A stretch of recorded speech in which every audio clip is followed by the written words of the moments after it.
So my name's Patrick. I am 22 years old. I moved to Port Melbourne 6 months ago after having spent time living in research by myself, as my parents have lived overseas and with my little sister for the past sort of 5 or 6 years.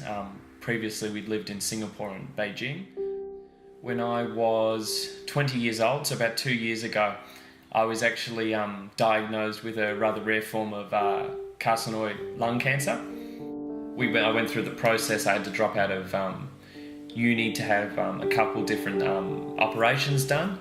I had to have a bit of treatment and a lot of painkillers and, you know, the usual things that go with recovering from the loss of, you know, most of my right lung and, you know, dealing with cancer and all of that. I remember the doctor or the thoracic surgeon saying to me, you're never going to be able to run properly. He said, yeah, you might be able to run 1K, 2K, but you'll never be able to run further than that. And I went, well, I don't believe that, because I've heard of other people who have lost, you know, all but like a tiny chunk of their lung, and, you know, they run and they are healthy and they have active lives. And she said, yeah, but that's different. That's exceptional circumstances. You'll never be able to run more than at least a couple of kilometres. And I said, well, I don't believe you. I think I could run more. And he said, it's not going to happen. Don't try. It's fallacy to try and do this. It's a mistake. So I called them up and I was ranting and raving, and I was very, very cross that he'd said that I couldn't do something.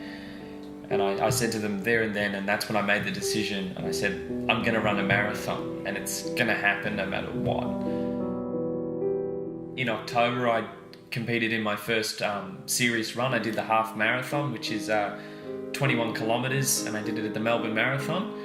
I did it in 2 hours and 13 minutes, which was an exceptional time for me because I was only aiming about 2:30, because I think that 2:30 is about 7-minute kilometres, so I did it a bit under that, which I was so pleased with.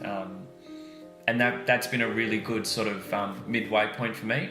I'm still yet to do the full marathon. That's actually what my goal is for this year. So in October of 2017, I'm going to run my first full 42-kilometre marathon, again at the Melbourne one.